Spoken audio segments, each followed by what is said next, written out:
اعوذ باللہ من الشیطان الرجیم بسم اللہ الرحمن الرحیم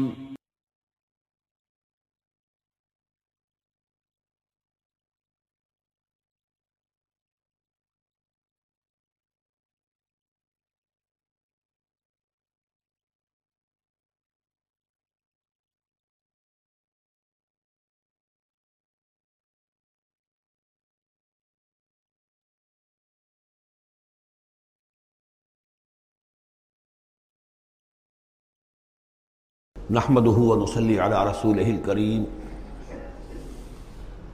اما بعد فقد قال الله تبارك وتعالى كما ورد في سورة الطلاق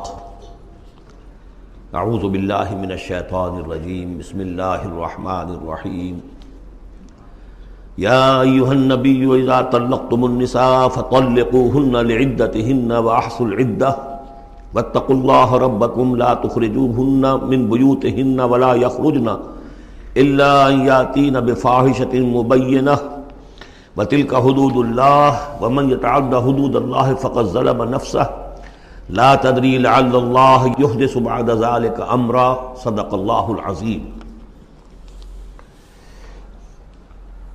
میں نے کسی موقع پر یہ عرض کیا تھا کہ قرآن مجید میں یہ مکی اور مدنی صورتوں کا جو مزاج ہے، اس میں جو ایک فرق ہے، اس کی تاثیرات میں جو فرق ہے، واقعہ یہ ہے کہ وہ اس دورہ قرآن ہی میں سمجھ میں آتی ہیں، ورنہ آدمی جب پڑھتا ہے تھوڑا تھوڑا کرتا ہوا پڑھتا ہے تو وہ ساری چیزیں اس تیزی کے ساتھ، اس سیکوینس کے ساتھ سامنے نہیں آتی۔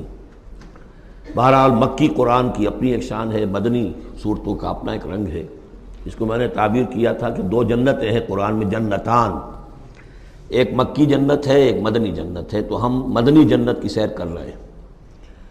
8 صورتیں ہم پڑھ چکے ہیں، اب جو آخری 2 صورتیں رہ گئی ہیں اس گلدستے کی، یہ دونوں نہایت حسین جوڑے کی شکل میں ہیں۔ یہاں جو علامت ہے جوڑا ہونے کی، وہ پہلے تو ایک ہے ظاہری، دونوں صورتیں شروع ہوں گی، سورہ طلاق بھی سورہ تحریم بھی، یا ایھا النبی، یا ایھا النبی۔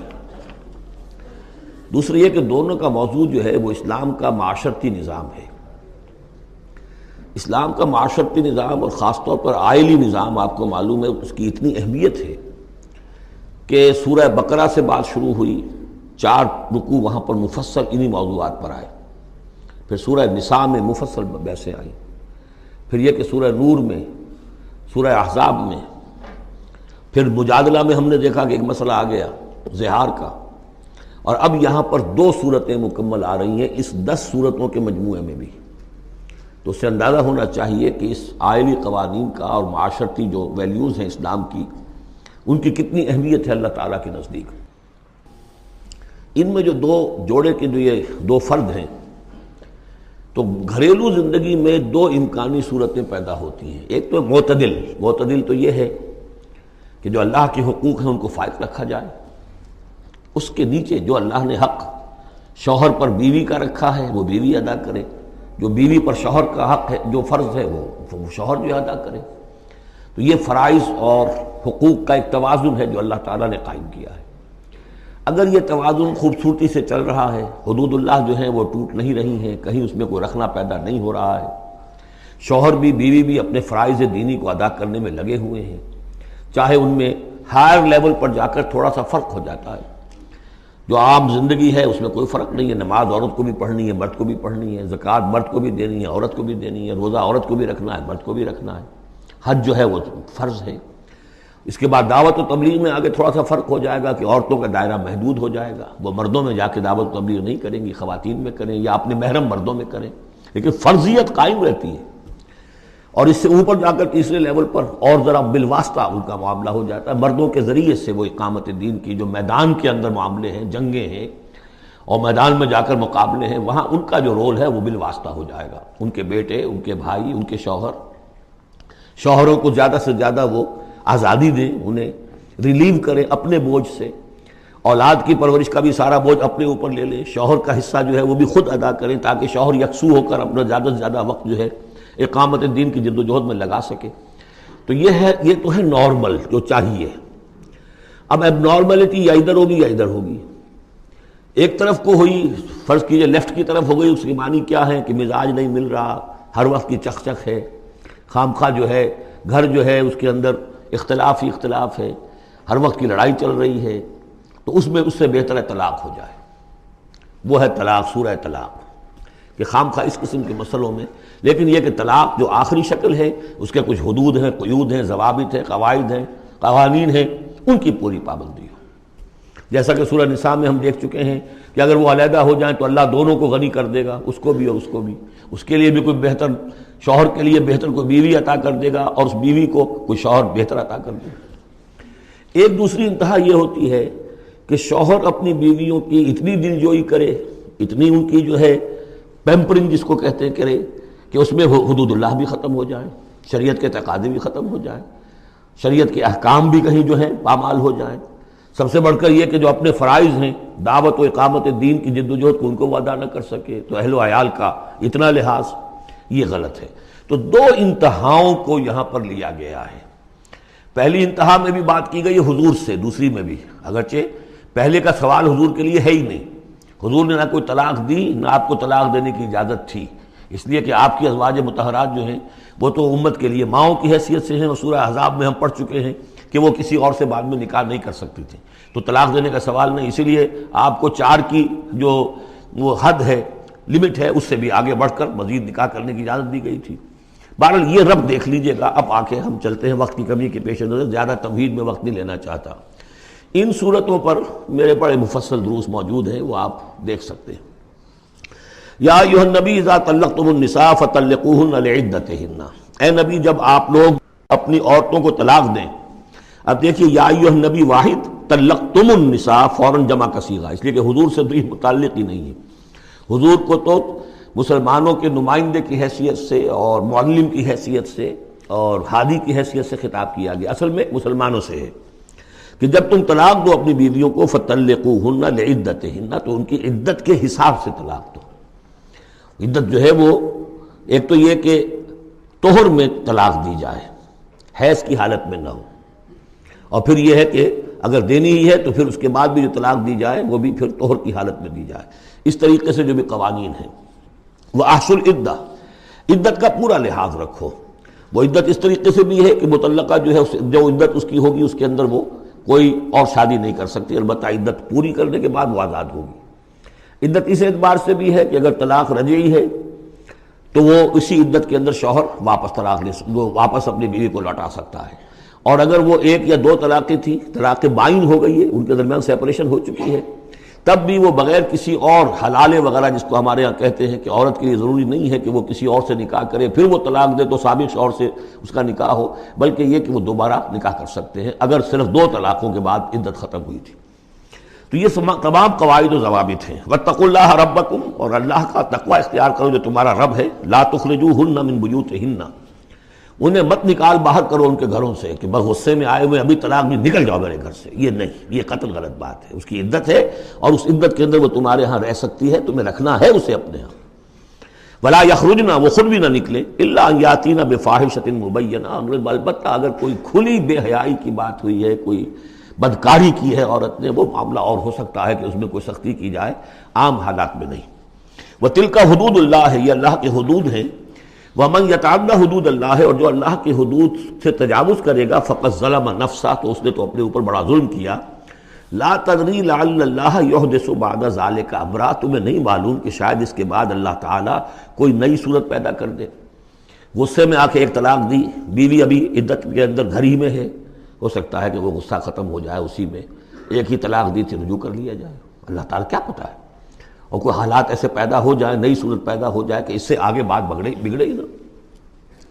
فَإِذَا بَلَغْنَ أَجَلَهُنَّ، البتہ جب عدت پوری ہو گئی ان کے جو میعاد ہے، اب تمہیں فیصلہ کرنا ہوگا، فَأَمْسِكُوهُنَّ بِمَعْرُوفٍ أَوْ فَارِقُوهُنَّ بِمَعْرُوفٍ، یا تو اب طے کر لو کہ اگر رجوع کرنا ہے تو بس اپنے گھر میں روکو، لیکن بھلے طریقے سے، یہ نہیں کہ انہیں ستانے کے لیے کہ جو روک لیا جائے، اور فارقوہن، یا پھر ان کو چھوڑ دو، ان سے علیحدگی اختیار کر دو، وہ بھی بالمعروف، بمعروف دستور کے مطابق بھلے طریقے سے۔ وَأَشْهِدُوا ذَوَيْ عَدْلٍ مِّنْكُمْ، اور اس رجعت اگر تم رجوع کر رہے ہو تو 2 اپنے گواہوں، 2 اپنوں میں سے جو معتبر لوگ ہوں جن پر اعتماد کیا جا سکتا ہے، انہیں گواہ بنا لو۔ کہ میں نے طلاق دی تھی، اب میں اس کو رجوع کر رہا ہوں، تو یہ دو گواہ اس کے ہیں۔ وَأَقِیمُوا الشَّهَادَةَ لِلَّهِ، اور یہ گواہی قائم کرو اللہ کے لیے۔ ذَلِكُمْ يُوعَظُ بِهِ، یہ ہے جو جس کی نصیحت کی جا رہی ہے، من کان یؤمن باللہ والیوم الآخر، اس شخص کو کہ جو ایمان رکھتا ہو اللہ پر اور یوم آخر پر۔ جیسے ہم نے دو جگہ دیکھا کہ حضور کا اسوہ حسنہ ہے، لیکن کس کے لیے؟ اپنی جگہ تو وہ اسوہ حسنہ کاملہ ہے، لیکن اس سے استفادہ کون کرے گا؟ من کان یرجو اللہ والیوم الآخر وذکر اللہ کثیرا۔ حضرت ابراہیم اور ان کے ساتھیوں کی زندگی میں بھی اسوہ ہے، کس کے لیے؟ من کان یرجو اللہ والیوم الآخر۔ اسی طرح یہاں فرمایا ذالک یوعظ بہ، یہ وعد اور نصیحت تو کی جا رہی ہے، لیکن کس کے لیے؟ من کان یؤمن باللہ والیوم الآخر، جو ایمان رکھتا ہو اللہ پر اور یوم آخر پر۔ اب اس کے بعد اس سورہ مبارکہ میں یہ بڑا عجیب مقام ہے اس اعتبار سے قرآن کا۔ عجیب کے معنی کیا ہے؟ دل لبھانے والا، حسین۔ یہاں اللہ کے تقوی کا جو مقام اور مرتبہ واضح کیا جا رہا ہے اللہ کی نگاہ میں، اگر واقعتاً حقیقی تقوی ہے، صحیح تقوی ہے، قلب کا تقوی ہے، جیسے کہ حضور فرماتے تھے اپنے دست مبارک سے 3 مرتبہ آپ نے اشارہ کیا اپنے سیرہ مبارک کی طرف، التقوی ہا ہونا، التقوی ہا ہونا، التقوی ہا، تقوی یہاں ہوتا ہے۔ دل میں تقوی ہے تو تقوی ہے، باقی لباس اور وضع قطع یہ ساری متقیوں کسی بنا لی اور اندر کا معاملہ نہیں ہے تو یہ بہروپ ہے، یہ تقوی نہیں ہے۔ لیکن حقیقی تقوی ہو تو پھر اس کا کیا مقام ہے؟ اب دیکھیے پہلی بات آ رہی ہے، وَمَن يَتَّقِ اللَّهَ يَجْعَلْ لَهُ مَخْرَجًا، جو شخص اللہ کا تقوی اختیار کرے گا اللہ اس کے لیے راستہ پیدا کر دے گا، جہاں بالکل نظر نہیں آئے گا کہ کوئی راستہ، اللہ راستہ پیدا کر دے گا۔ بالکل نظر نہیں آ رہا تھا موسیٰ کے ساتھیوں کو کہ اب کیسے بچیں گے، پیچھے لشکر آگے، آگے سمندر ہے، اللہ نے راستہ پیدا کیا۔ خود حضرت ابو بکر کا جو حال ہو گیا تھا کہ حضور اگر انہوں نے ذرا بھی دیکھ لیا، نیچے اپنے قدموں کی طرف بھی نگاہ ڈالی تو ہم نظر آ جائیں گے، آپ نے فرمایا لا تحزن ان اللہ معنا، راستہ نکالتا اللہ۔ پھر حضور گئے طائف، لیکن وہاں سے خالی ہاتھ آئے، مدینے میں اللہ نے خود ہی کھڑکی کھول دی، 6 آدمی ایمان لے آئے، آپ گئے ہی نہیں اور وہاں انقلاب بھی آ گیا۔ عظیم، اس اعتبار سے اللہ مخرج پیدا کرتا ہے۔ تم صحیح طریقے پر چلتے رہو، تقوی اختیار کرو، صحیح راستے پر جد و جہد کرو، یہ کام اللہ پر چھوڑو۔ کب اسے منظور ہے اس کا کامیاب ہونا؟ جب ہوگا وہ راستہ ایسا کھول دے گا کہ تمہیں گمان بھی نہیں ہوگا۔ وَيَرْزُقْهُ مِنْ حَيْثُ لَا يَحْتَسِبُ، اور اسے رزق دے گا وہاں سے جہاں سے اسے گمان بھی نہیں ہوگا۔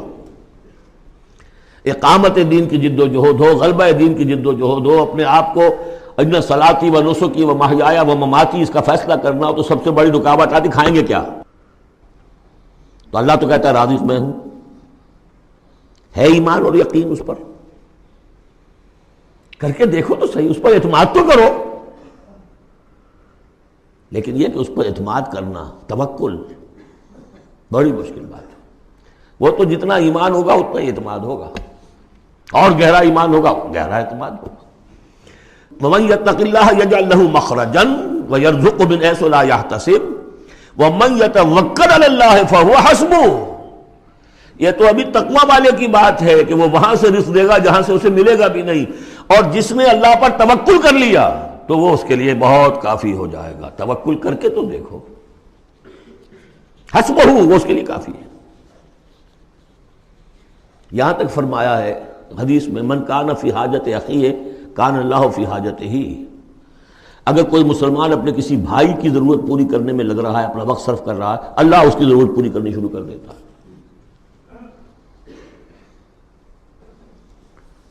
فکر ماں در کار ماں آزار ماں، کار ساز ماں بے فکر کار ماں، یہ فارسی شاعری کے اندر یہ دینی حقائق ہیں۔ کار ساز ماں بے فکر کار ماں، میرا کارساز میرے کاموں کی فکر کر رہا ہے، میں نے اپنے آپ کو اس کے کام کے لیے لگا دیا۔ وہ دنیا میں بھی ذرا سا بھی کوئی شریف انسان ہوگا، آپ اس کے ہو جائیں وہ آپ کو چھوڑ دے گا پھر کہیں؟ شرافت ہو، مروت ہو اس میں، آپ اللہ کے بن کر تو دیکھیے۔ پھر وہ کارساز ہے، کارساز ماں بے فکر کار ماں، فکر ماں در کار ماں آزار ماں، جب میں اپنے معاملات کی فکر خود کرتا ہوں، کوئی نہ کوئی ٹھوکر کھاتا ہوں، کوئی نہ کوئی غلطی کرتا ہوں، آزار اپنے سر کے اوپر پیدا کر لیتا ہوں۔ اپنے آپ کو حوالے کرو، اس کا نام ہے تفویض الامر الی اللہ، افوض امری الی اللہ ان اللہ بصیر بالعباد۔ ان اللہ بالغ امرہ، اللہ تعالیٰ تو اپنا معاملہ تو پورا کر کے ہی رہتا ہے۔ وہ تو دین کو غالب کرنا ہی ہے. کون اس کے اندر نفع کما گیا، کون محروم رہ گیا، یہ ان کی قسمت ہے. ابو بکر اور عمر اور عثمان اور علی اور عبد الرحمن ابن عوف یہ اپنی بازی جیت گئے. ابو جہل ابو لہب محروم رہ گئے. یہ تو اب ان کا معاملہ ہے. اللہ تو اپنی بات پوری کرا دے گا، اور اس دنیا کے ختم ہونے سے پہلے پورے کل ارضی پر اللہ کا دین غالب ہوگا. یہ ہونا ہے. دیکھنا یہ ہے کہ تم اس بہتی گنگا میں کو ہاتھ دھونے کو تیار ہو یا نہیں، یا تم محرومین کی فہرست میں اپنے آپ کو لانا چاہتے ہو. بس اپنا تن من دھن لگا دو اس کے اندر. تمہاری ہڈیوں کا چورا ہو کر بھی اس نئی تعمیر کی بنیادوں میں اگر لگ جائے تو بہت بڑی کامیابی ہے. قد جعل اللہ لکل شیء قدرا، بہت عمدہ مقام ہے. اللہ نے ہر چیز کے لیے ایک اندازہ مقرر کیا ہوا ہے. کب اللہ کی مدد آئے گی یہ بھی اس نے طے کیا ہوتا ہے. You have to qualify. Pre qualification conditions ہیں، تب مدد آئے گی. یوں نہیں آتی مدد. اپنا سب کچھ لگا دو پھر کہو کہ اللہ میری 15 برس کی کمائی کل میدان میں نے جو ڈالی ہوئی ہے، 15 برس کی کمائی، دن کی اور رات کی کوششیں ہیں میری، صبح اور شام کی کوششیں ہیں میری، 15 برس وہ میدان میں نے لا کے ڈال دی. تب پکارو اللہ کو. اپنا مال بچا کے رکھنا ہے، اپنی مستقبل کو بھی بچانا ہے، اپنی اولاد کو بھی بچانا ہے، اور اللہ کا دین غالب ہو جائے. کہیں نام لکھا کے کسی جماعت میں شامل ہو کر بڑا تیر مار دیا، گویا کہ اللہ تعالیٰ تو جانتا ہی نہیں. کتنی کنٹریبیوشن ہے، کتنا اثار ہے، کتنی قربانی ہے، کتنا وقت ہے، کتنی محنت ہے، اللہ جانتا ہے. باقی اس نے ہر چیز کا ایک اندازہ مقرر کیا ہوا ہے. اب اس کے بعد پھر آ رہا ہے وہی طلاق کا معاملہ. واللائی یئسن من المحیض من نسائکم، اور تمہارے ہاں کی وہ خواتین کے جن کا حیض کا سلسلہ بند ہو چکا ہو، مایوس ہو چکی ہو حیض سے. ان ارتبتم فعدتہن ثلاثۃ اشہر، اگر اس میں کوئی شک بھی ہو تو پھر 3 مہینے عدت ہو جائیں گے. اب حیض تو آ نہیں رہا کہ 3 ہے طہور اور 3 حیض کا کوئی حساب کیا جائے. واللائی لم یحضن، اور وہ ابھی بچپن میں نکاح ہو گیا کیونکہ ہو جاتا تھا، اور ابھی بچی کو جو ہے وہ ابھی ایام شروع ہی نہیں ہوئے ہیں، تو اب ان کی عدت کیسے ہوگی اگر ان کو طلاق دے دی گئی؟ تو ان کے لیے بھی یہ کہ 3 مہینے. وَأُولَاتُ الْأَحْمَالِ أَجَلُهُنَّ أَن يَضَعْنَ حَمْلَهُنَّ، اور جو حاملہ ہوں ان کی پھر عدت یہ ہے کہ وہ وضع حمل ہو جائے، بچے کی پیدائش ہو جائے، اس کے بعد وہ ان کی جو ہے عدت ختم ہوگی. یہ بھی ہو سکتا ہے کہ پورے 8 مہینے لگ جائیں، 9 مہینے لگ جائیں، 4 مہینے ہوں، 6 ہوں، واللہ اعلم. وَمَن يَتَّقِ اللَّهَ، پھر دیکھیے تقویٰ. وَمَن يَتَّقِ اللَّهَ يَجْعَل لَّهُ مِنْ أَمْرِهِ يُسْرًا، جو اللہ کا تقویٰ اختیار کرتا ہے اللہ اس کے کاموں میں آسانی پیدا کر دیتا. فَسَنُيَسِّرُهُ لِلْيُسْرَىٰ، ذَلِكَ أَمْرُ اللَّهِ أَنزَلَهُ إِلَيْكُمْ، یہ اللہ کا حکم ہے جو اس نے نازل کر دیا ہے تمہاری طرف. اللہ یہ ذمہ داری لے رہا ہے اپنے اوپر. وَمَن يَتَّقِ اللَّهَ يُكَفِّرْ عَنْهُ سَيِّئَاتِهِ، اور جو اللہ کا تقویٰ اختیار کرے گا اللہ تعالیٰ اس کی برائیوں کو، اب یہ آخرت کا معاملہ ہو رہا ہے، اس کی برائیوں کو، اس کے گناہوں کو اس کے نامہ اعمال سے دھو دے گا. وَيُعْظِمْ لَهُ أَجْرًا، اور اس کے لیے بہت بڑا اجر اور ثواب ہے جو عطا کرے گا. اسکنوہن من حیث سکنتم من وجدکم، اب کسی عورت کو طلاق دی ہے، ایک طلاق دی ہے، عدت میں رکھنا ہے گھر میں، وہ پہلے آ چکا ہے، لیکن گھر میں ایسا نہ ہو کہ کہیں کسی ملازمہ کی کوٹڑی میں ڈال دو اس کو. اسکنوہن من حیث سکنتم، وہیں رکھو جہاں تم رہتے ہو.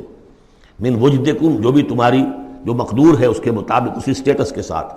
ولا تضاروہن لتضیقوا علیہن، اور انہیں کوئی تکلیف نہ پہنچاؤ کہ ان پر تنگی کر دو کہ وہ خود ہی جلدی سے روانہ ہو جائیں، گھر چھوڑ کے نکلنے پہ مجبور ہو جائیں. وَإِن كُنَّ أُولَاتِ حَمْلٍ، اور اگر وہ حاملہ ہوں، فَأَنفِقُوا عَلَيْهِنَّ، تو اب ان کے اوپر خرچ کرو، ان کا نان نفقہ وہ تمہارے ذمے ہے.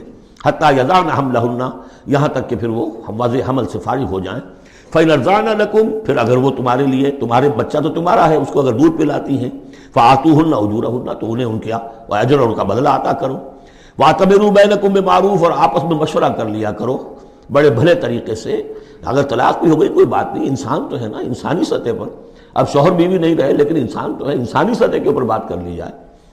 وَاعْتَبِرُوا بَيْنَكُمْ بِمَعْرُوفٍ وَإِن تَعَاثَرْتُمْ، اور اگر کہیں ایسی زدم زدہ ہو جائے کہ بیوی کہے میں تو دودھ نہیں پلاتی، یا کوئی اور مسئلہ ہو، فَسَتُرْضِعُ لَهُ أُخْرَىٰ، تو پھر کوئی اور عورت جو ہے اس کو دودھ پلائے. لِيُنْفِقْ ذُو سَعَةٍ مِّن سَعَتِهِ، اب اس تمام معاملے میں جو بھی شوہر ہے وہ خرچ کرے، جو وسعت والا ہے وہ اپنی وسعت کے مطابق خرچ کرے، جو اس کا بھی سطح اللہ نے اسے دی ہے اس کے مطابق. وَمَنْ قُدِرَ عَلَيْهِ، اور جس کے اوپر اللہ تعالیٰ نے رزق کی کوئی تنگی رکھی ہے، ناپ تول کر دے رہا ہے، کوئی فراوانی نہیں ہے، فَلْيُنْفِقْ مِمَّا آتَاهُ اللَّهُ، تو وہ خرچ کرے اس میں سے جو اللہ نے اس کو دیا ہے۔ لا يُكَلِّفُ اللَّهُ نَفْسًا إِلَّا مَا آتَاهَا، اللہ تعالیٰ کسی جان کو ذمہ دار نہیں بنائے گا مگر اسی حد تک جو کچھ کہ اس نے اسے دے رکھا ہے۔ کشادگی دی ہے تو اپنی اس بیوی جو ہے مطلقہ، اس کے اوپر تم رکھو، کشادگی رکھو، تنگی ہے تو ٹھیک ہے، اس حساب سے دو، اللہ تو جانتا ہے۔ سَيَجْعَلُ اللَّهُ بَعْدَ عُسْرٍ يُسْرًا، یقیناً اللہ تعالیٰ جو ہے اس کے لیے سختی کے بعد آسانی بھی پیدا کر دے گا۔